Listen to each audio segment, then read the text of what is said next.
नमस्कार दोस्तों, आज के इस वीडियो में आप सभी का बहुत बहुत स्वागत है। दोस्तों, कोटा का अवैध महल कोटा शहर के लिए ऐतिहासिक दृष्टि से बहुत ही महत्वपूर्ण है। इस वीडियो में हम अवैध महल और अवैध महल के इतिहास के बारे में पूरी जानकारी देंगे। अवैध महल में घूमने के लिए बहुत से कमरे, खूबसूरत गार्डन और बहुत अच्छी सजावट है जो कि दर्शकों को अपनी तरफ आकर्षित करती है। यह महल बहुत ही खूबसूरत है। यह महल अवैध पैलेस के नाम से भी सुविख्यात है। मार्बल का यह महल दिखने में बहुत ही खूबसूरत है और यहाँ की सजावट और दरवाजों की कढ़ाई आपको मोहित कर देगी। आइए दोस्तों, वीडियो को शुरू करते हैं। अवैध महल कोटा का इतिहास। राजस्थान के कोटा के चंबल नदी के पास स्थित अवैध महल की स्थापना उम्मेद महाराज द्वारा की गई थी। महल की स्थापना के पीछे एक महान इतिहास और कई अलग अलग कहानियां हैं। यह महल शुरू में शाही परिवार के लिए रहने की जगह के तौर पर बनाया गया था, लेकिन समय के साथ यह महल प्रदेश की आन बान शान के तौर पर जाना जाने लगा। समय के साथ साथ आगे आने वाले राजाओं ने इस महल में अपने अनुसार कई बदलाव किए और इन्हीं बदलाव को आप महल में आसानी से देख पाएंगे। अलग अलग समय की कलाकृतियों से यह प्रमाणित होता है कि आज महल की जो खूबसूरती है, उस खूबसूरती तक पहुंचने के लिए महल ने कई बार निर्माण कार्य करवाया है। उम्मेद सिंह के बाद आने वाले सभी राजाओं ने महल में अपनी अपनी छाप छोड़ी है। 20वीं शताब्दी में महल का काफी हद तक तख्ता पलट हो चुका था।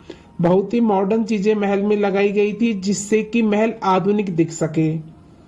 20वीं शताब्दी तक यह महल काफी हद तक टूट चुका था और चीजें पुरानी लगने लगी थी, जिसके लिए रेनोवेशन जरूरी था। और 20वीं शताब्दी की रेनोवेशन ने इस महल की खूबसूरती पर चार चांद लगा दिए थे।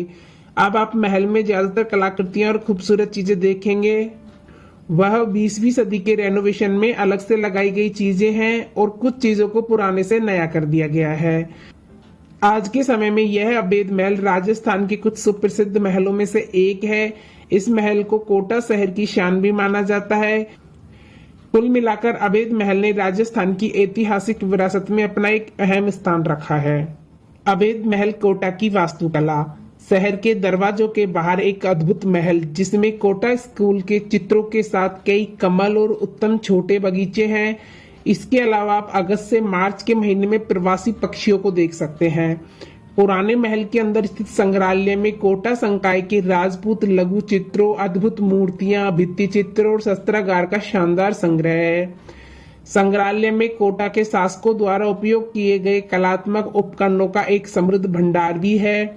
संग्रहालय निश्चित रूप से याद नहीं किया जाना चाहिए क्योंकि यह कथित रूप से देश के असाधारण संग्रहालयों में से एक है।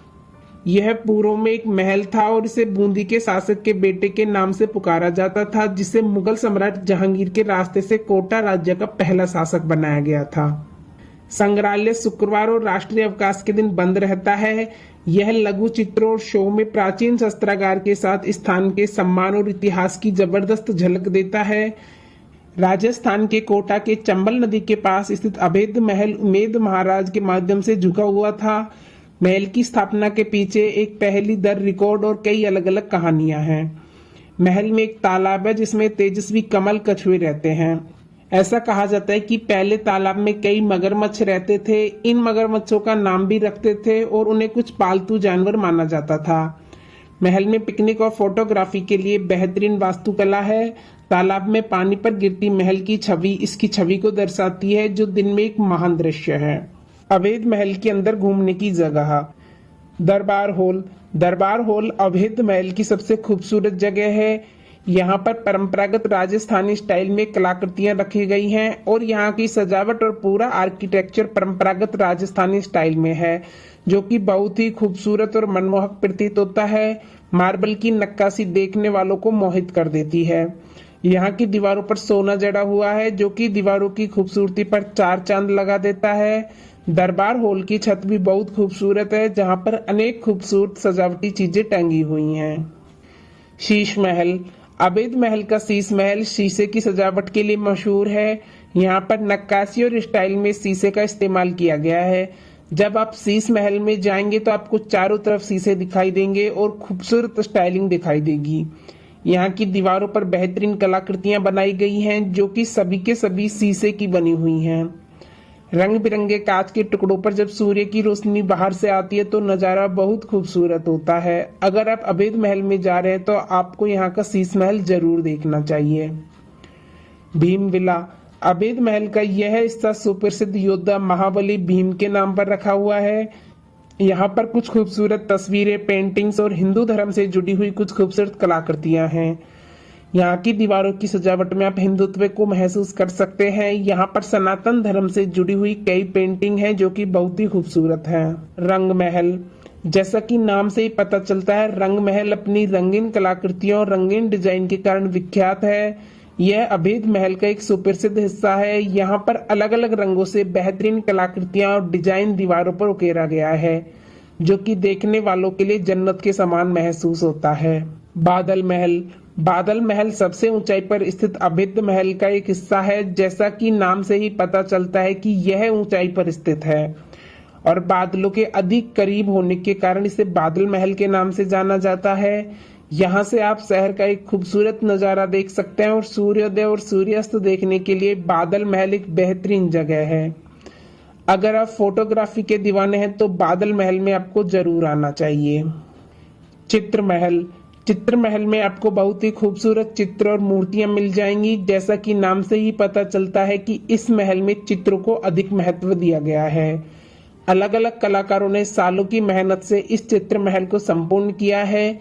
इस महल में खूबसूरत नक्काशी और बेहतरीन आर्किटेक्चर का इस्तेमाल किया गया है और यहाँ पर बहुत ही खूबसूरत कलाकृतियां होने के कारण इसे चित्र महल का नाम दिया गया है। कोटा अवैध महल के आसपास मंदिर, दोस्तों अगर आप कोटा का अवैध महल देखने के लिए गए हुए हैं तो आपको यहाँ पर पास में स्थित खूबसूरत मंदिरों के दर्शन भी जरूर करने चाहिए। कोटा के अवैध महल के आसपास बहुत ही खूबसूरत मंदिर स्थित हैं। आपको सर्वप्रथम यहाँ पर कंसुआ मंदिर में जाना चाहिए, जो भगवान शिव को समर्पित खूबसूरत मंदिर है और अपनी बेहतरीन वास्तुकला के लिए जाना जाता है। इसके बाद कोटा में जग मंदिर है जो किशोर सागर झील के पास में स्थित है। यह भी बहुत ही खूबसूरत मंदिर है। अगर आपके पास समय बचता है तो आप यहाँ पर राधा दामोदर जी मंदिर में भी जरूर जाइए। यह भगवान श्री कृष्ण को समर्पित मंदिर है और बहुत से भक्तजन यहाँ पर आते हैं। इसके अलावा कोटा का चरण चौकी मंदिर भी काफी प्रसिद्ध है। यह कृष्ण और राधा दोनों को समर्पित बहुत ही खूबसूरत मंदिर है। तो दोस्तों यह था कोटा के अवैध महल से जुड़ा संपूर्ण इतिहास। आपको वीडियो कैसी लगी हमें कमेंट करके बताएं और वीडियो पसंद आए तो लाइक शेयर एंड सब्सक्राइब करें। Thanks for